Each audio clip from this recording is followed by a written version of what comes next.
Greetings and welcome back to our YouTube channel. Today we will discuss the terrifying truth about the most feared Hells Angels in this video. The Hells Angels have a well-earned reputation in the public eye.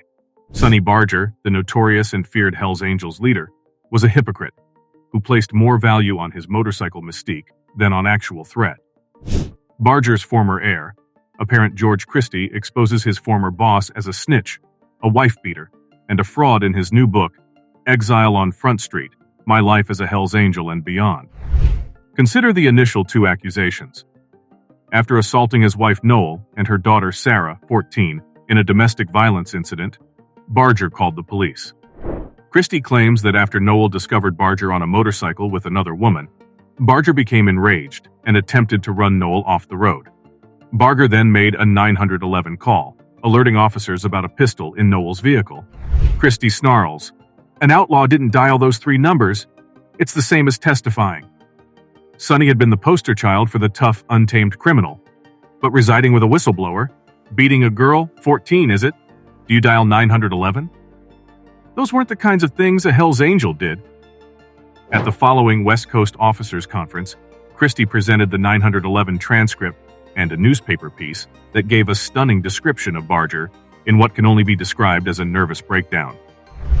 Barger was hospitalized after a neighbor discovered him delusional and completely disconnected from reality. Instead of punishing Barger, the Angels charged Christie with fabricating the transcripts. Barger didn't suffer any consequences for violating the criminal code. Christie sadly remembers, he's always had remarkable control of the membership, especially the weaker-minded Angels. Sonny Barger, 77, is mockingly dismissed by Christie, 69, as all mystique and no threat, because he has no reputation for violence or being physically dangerous.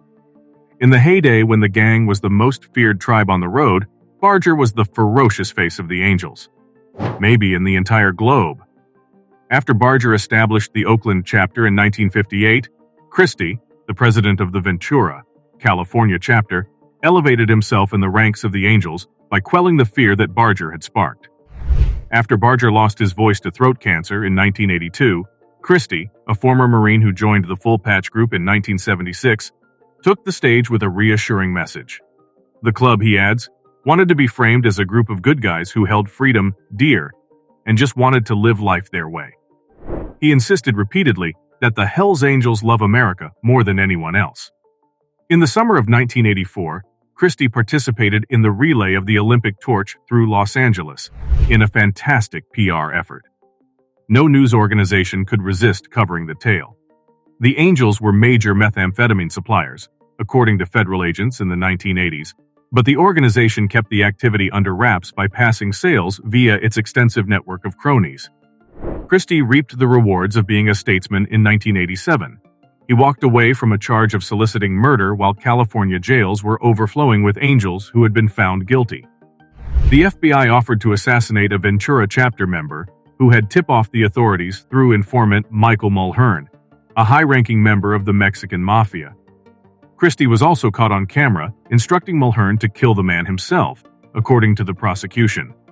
But when he came to Paris on one of his international peacekeeping missions, Liza Minnelli organized a party for him. Hells Angels chapters could be found all over the world, frequently engaged in combat. The largest day on the Angels calendar, the annual USA Run, was held in Steamboat Springs, Colorado, the setting for one of the book's epic tales. Christie had just gone to bed when he got a call about an emergency. 2 other Angels had been killed at the Horse Inn by gunfire from one of the younger Ventura members, a meth addict.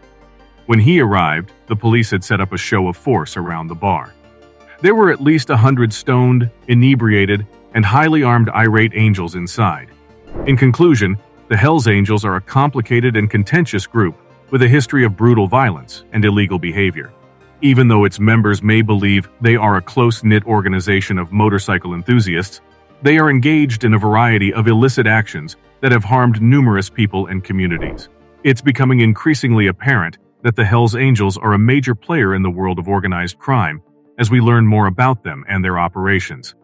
If you like watching this video and want to see more on the most intriguing and prominent criminal groups in the world, then subscribe to our channel